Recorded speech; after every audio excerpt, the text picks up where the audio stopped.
Hey, it's Matt Pinfield. It's KLOS, new and approved, and I'm really happy to have the one and only Mick Mars on the show today. And Mick, I gotta say, I love the new single. Mick, it's great to see you. How you doing, man? I'm doing great, man. I mean, as good as I can be. Yeah. Well, I'm And telling you. you? Yeah, I gotta let you know that when I heard this new single, "Loyal to the Lie," I think it's great, and I'm excited that everybody's going to get to hear a whole new record of tracks that you have. It's coming out the other side of Mars on February 23rd, and this song is just like it's really an immediate song. It grabs a hold of you. Mick, tell me about. I mean, you've worked on other solo stuff in the past, but you've got a great group of guys together on this record. Can you tell me about how everybody came together to work on this? Well, I was working pretty much by myself on quite a few of these songs and ideas, not fully finished. And I was talking to Michael Wagner, of course, and then he goes, I need somebody to help me co-write this stuff. There's only so much I could do. And he goes, hey, Paul Taylor would be good. Of course, he played with Winger and Alice Cooper and a bunch of people like that. And then Paul introduced me to Jacob. Jacob Button, who is a great songwriter. Yeah, thank you. And Michael also introduced me to Ray Luzier too. So I'm going like, okay. I'm going like, Ray Luzier ever play on my record? That kind of a thing. So yeah, that's how it came together. That's great. I watched it with Michael and and Paul and stuff. So I love that. And I was locked away too long. Yeah. Well, we're happy to have you out and working on this stuff. And it was so great because Jacob Button is such a great talent, has an amazing voice. I know he sings most of the tracks on the album. There's two other tracks sung by another singer, right? Yeah. Guy named Brian Gamboa, which again, he was introduced to me by Paul. Yeah, and Paul, of course. What a great group of guys you got together for that. Ray from Korn, who's like, just the guy's an incredible drummer. Paul, of course. If you have a history of playing with Winger and Alice Cooper, then you know that you can absolutely play and write, which is great. And but let's talk about the thing that's really cool about what you're doing on this album, The Other Side of Mars, is you're branching out and doing things differently than you were doing with the crew. You really wanted to like push some boundaries and try some different things. Tell me about that, Mick. Well, yeah, I wanted for my solo thing. I couldn't like sit there and try to be like Motley. You know what I mean? It's like when I was with Motley, the story on that is like, I wrote more anthem-y kind of things, and like Girls and Feel Good and all that stuff for crowd participation. But this on my solo thing, I really wanted to push myself because I've been the way that I think of music now is, oh God, it's like it kind of reaches back from old days when I listened to like Gentle Giant or King Crimson or Yes or some of those earlier progressive things. I didn't want to go full blown progressive though. I my brain don't think that way, but some kind of a push myself into an area that was a little different, and I couldn't be, Motley because it's like Motley's Motley. Yeah. And so, that's the kind of stuff I was thinking. So it's a little experimental, a little bit to the left, I guess, of the beaten path or something. But, yeah. And I love the. Oh, go ahead. Go ahead. Sorry, Mick. I was going to say, I know growing up, you you were at the age where, man, you discovered the Beatles and you loved all early rock and roll, and you were even in a Beatles cover band when you were a young kid, right? I mean, and then, you fell in love with, Hendrix and Clapton and Jeff Beck, and you just mentioned the prog thing too, which is cool. You mentioned Gentle Giant, I know Derek Schulman from the band, he's a cool dude. Yeah. He's, a great singer, all brothers, those guys. And, and you can't beat that string of Yes albums with the Yes album, Fragile, and Close to the Edge. They're all great, right? So I like King Crimson too. I like that stuff. I always tell people, I'm like, hey, I love heavy stuff and rock, but I do love the prog. You know what I mean? Of course. There's some great things. And punk rock. It's funny. It's all over the place. But I love that you mentioned that, because I want to talk to you about you what was it like for you as a kid, Mick, when you really picked up the guitar and you were there, from Indiana, and what was that thing? What was that moment, that thing that made you say, I want to play guitar? Was it somebody you saw on TV, a record you heard on the radio, and something a neighbor turned you on to? What was that thing? Oddly enough, it was when I was in Indiana, lived there, and I was maybe 3 or 4 years old. I know I wasn't in school yet, so it had to be like, before school, which is what, kindergarten is about. Anyway. About Elvis, maybe, right? To the 4-H fair. And I saw this old country guy, Skeeter Bond, all with this bright orange outfit on, and the sequins and the sparkles and gigantic white cowboy hat, which by now I'm sure it would probably be a Stetson or something, because it's this big giant thing. And I was just like knocked out. I'm like, whoa, I'm doing that. That's what I want to do. So that came around, And that was that moment when you're like about 4 years old and you're seeing somebody at the 4-H fair, because certainly there were guys that were doing everything, country to rockabilly, you name it. You know what I mean? In that period of time. Yeah. But he was the only guy I saw there. I go, I need to do that. It sold me. And then later on it was like, my mom was pretty young still, and then there was the Elvis thing, and then there was before that, there's lots of influences that I heard, and that's what I wanted to do. It's like from that moment, it was like I was a musicaholic. Yeah, and that's a great thing. Tell me, were you like into the British Invasion stuff, like the Yardbirds and the Beatles and things like that, or was it when you got into, like, when it went a little psychedelic with Hendrix and Cream? What was like a really important part? Were they both? It was when I first started hearing the British Invasion stuff with the Beatles and stuff. But I'll tell you, when the Yardbirds came in with Eric Clapton on guitar, when they did For Your Love. Yeah. Right? And I was just going like, oh, that's great stuff. And then Beck came in, changed the whole game. I was just going, oh my.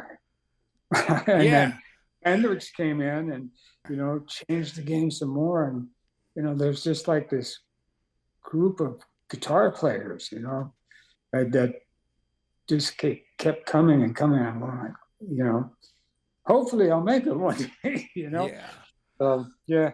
That's great, though. It's cool because, you think about those Yardbirds days, like going from For Your Love and, and then things like Heart Full of Soul and Shapes of Things and Over Under Sideways Down with Beck. And then Page gets in there and does Happening 10 Years time ago. All those songs are great. They were so good, and it was a precursor to Zeppelin and so many other things. And Jimmy Page was there as well. Yeah, which he was so great, But I love that. I wanted to ask you too. So by the time you got through the different bands and you formed Motley, were you a fan of like 70s glam? That I loved things like Bowie and T-Rex and Slade. Did you like that kind of stuff? Oh yeah, Slade was great. Slade and Bowie, of course. Yeah. There's a few of those, like I guess they were considered like glam bands back then. Yeah. But I also liked bands like Bad Company and Foreigner and a lot of people like that too. Because at that time I was like playing like in cover bands and they were fun songs to play, and they were like ooh heavy, and as opposed to like some of the lighter, you know, I don't want Absolutely. I don't want to say names, but Yeah. there are lighter bands. Yeah, no, I agree with you. I gotta say that yeah, I mean I loved all the Glam stuff, but I loved the Bad Company's records and saw those, that Straight Yeah, Shooter tour when I was a kid, and you know what I mean, and loved yeah. Free and all that. And Foreigner, man, Oh yeah. I saw Foreigner opening for the Stones when Double Vision came out, and I loved the first album, so I was like, yeah, I'm all for it because yeah, definitely, Yeah. and the Glam stuff too, with like we said, Bowie, T-Rex, early Queen. You know what I mean? It was all great stuff. Yeah. I was just a sponge for everything that was rock. And on every Yeah. genre. But it was so cool. So I love that what you did when you guys got together with Motley was that you took the spirit of all that great 70s glam and did your own things with it and made it a little heavier too, which was cool. You know what I mean? But it still Yeah. had the sensibilities of great songs and melody, which is always so important. Oh yeah. You know, Definitely. Melody is Me- first. melody is the most important thing, right, Mick? I mean, it is. It's like people. Yeah. I mean that's a given. We all. Yeah, But the good melodies, not like yeah, you hear some things and you go, okay, that was cool. But I don't know, just playing around with stuff, having fun with stuff. yeah. It's good. You know It, when to shut it if it's shitty. yeah. Those are yeah. I think it's amazing. I mean, you guys certainly lived it and went through so much, and you came through like a. You to me, I love because you were always killing it on guitar, but you were like to me the John Whistle of the band in the sense that while everybody else was going absolutely bananas, you were still like keeping your grooving together. You know what I mean? Like, Yeah, you know, of course. I mean, you know, I, that's what I like to do. I guess it's like pump out what it is that I am. yeah, The guitar player. It's like, I mean, you get like bands like Cream yeah, or like you were saying earlier, is like the John Entwistle and um, um, Keith Moon and Ginger Baker and man, I keep forgetting his name.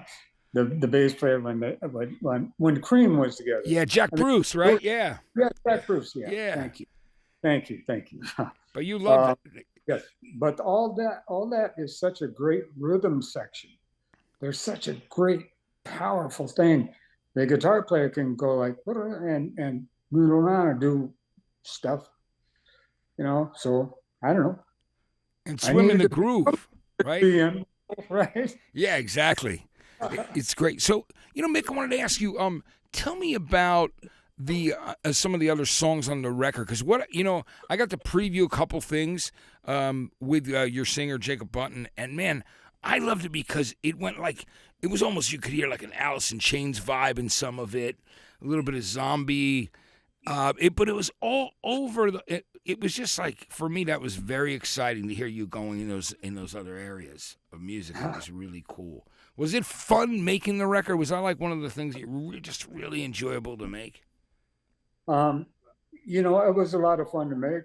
Um, it took a while to get it out, but it's like I really wasn't looking for perfection as much as diversion, being diverse with the record. Um, so yeah, I mean, I had a great time doing it. Yeah. It's just so cool. I mean, I was waiting for a while. I'm like, when is that? You remember how people were asking? You saw it online. When's Mick's record coming out? There's Rick, because your fans were asking for a long time. I kept seeing them go, when's that Mick Mars record coming out? So, Yeah, so yeah, now that you have a definitive date, it's really exciting. And yeah. I gotta ask you. You have you have a nice family and everything, and you've been with your wife. But how you feeling? I mean, how's your health holding up? I know I've heard you say different things, and I just, for me, that's the thing one of the things I care the most about is how you feeling, because again, you've given us so many of your years and your great music, and your playing, and been a part of a lot of people's lives. So, how are you? Are you hanging in? How's your health going right now? Yeah, I mean, I'm great. Yeah, You you know, look. That's what I'm saying. You've done. This is my second interview I've gotten to do with you recently. One for TV and now one here, and hmm I think you're killing. I mean, you're looking great, and I know a tour is probably a little. You might not be, but have you guys thought about doing maybe a short run of some city shows? Is that being considered right now? um, um, well, it's like if there's a one-off or residencies or something like that, but I just can't go out for 8, 9, 10 months out of the year on buses and planes and trains and all that stuff. It's like, Yeah, you've done it. You've definitely done it, and yeah. you've done it. You've done so much, and you've toured many times and the world Mhm. over. How was those some of those original crazy days? There was always a story that I'd heard too about like just some crazy days where Tommy and Vince were biting guys from other bands. Like I think it was the Shout at the Devil tour, but it was like Yeah. they like one of a bit. I think Angus Young, right? No, Eddie Van Halen. Oh, Eddie Van Halen, right? And we were sitting all at a table, and there's these bog heads biting on Eddie, and Eddie looks at Val and he goes, "They're biting me." So That's it was crazy, and I mean, Ozzy was there, and some little kid that would follow us all around, and he either fell asleep or passed out on the couch in the lobby. So when he woke up, he was minus one eyebrow. Was that Vince or Tommy who bit it off? That was Ozzy. What's that? Oh, the biting. Yeah. Oh, that was mostly Tommy and Nikki, but I think Vince threw a few bites in. Yeah. I was they go to bite me, I was pushing their heads all back and stuff. Yeah. That's funny, man. Those stories are just such classics all the way around. Like Yeah. I said, They put it in the dirt. That was like some of the funniest stuff. did you think the Dirt got a lot of it, or do you think it missed a lot on there too? Well, it's how it is. It's like you can't throw all that stuff in 90 minutes or 75 minutes or how long it was, because there was so much that was just, you know. Yeah, the Dirt. I mean, had so many. It went so deep in so many great directions. Stories with Roy Thomas Baker, and like they're just like there were so many different things. Over the years, and but I love them, and I mean that's considered. The Dirt is considered obviously one of the definitive rock biographies of one of the greatest of all time, and. When do you remember the first time you actually read it? Did you ever sit and read it, or did you listen to like an audio version of it? How did you how did you find out and go over it for the first time for you, Mick, for the Dirt? Well, I'll be honest. Yeah. I didn't read it. Yeah. Yeah. I mean, I think. Because you've had so much stuff written about you guys as a band, you're probably you're like a lot of other artists I know are like, whatever. I'm not reading it. It's been written already, or I lived it. Some will say, you know what I mean. Some of my friends who are musicians will go, I'm not doing it. I'm not doing it. I already lived it. Yeah. Yeah. Yeah. Well, I've still got like, I don't know how many copies. The original one was still. So it's like I haven't really like dug into it or anything.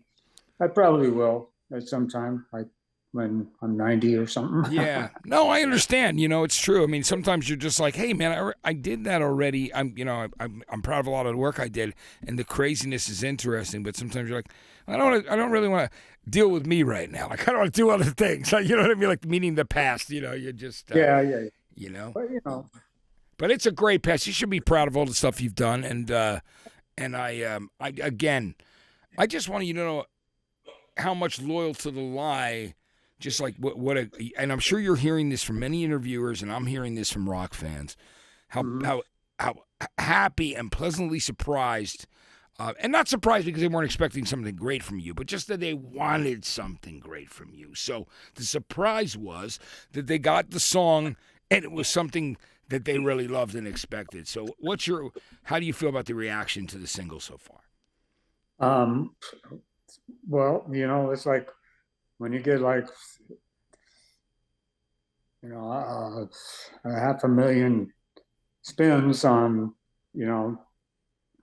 things is like listen to, and yeah, well, that tells me something. Yeah, you can tell people, it's not going away. And it's like, yeah, and there's lots of people, that go like, on the internet and on Instagram and stuff, going like, wow, this, I can't wait. It's about time, and that kind of thing. And so yeah, I mean, I'm just by me. Yeah, I'm myself. So it's a pretty I don't know. It's pretty. It sends a powerful message to me.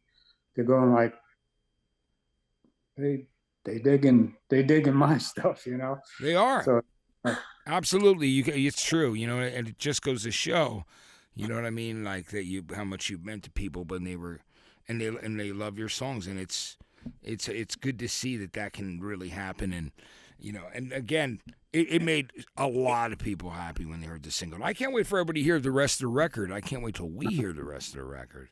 So Mick, yeah.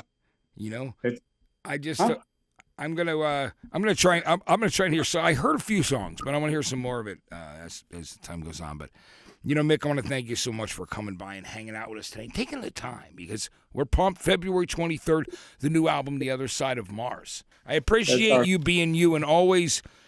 Every time we've ever had contact over the years, you've just been such a good dude. I love you for that, and I want to thank you for that. Thank you, Matt. I appreciate it. It means the world to me. It's one of those things that, you never forget, and you've always been such a great guy, so thank you for being that guy. And being awesome, and I'm really happy about the new record. Congratulations on it, man. We're going to support you in a big way. All right? Oh, thank you so much. Thank you so much. Appreciate that. Mick, take care, all right? And have a great rest of your day, and thanks for checking back in with me.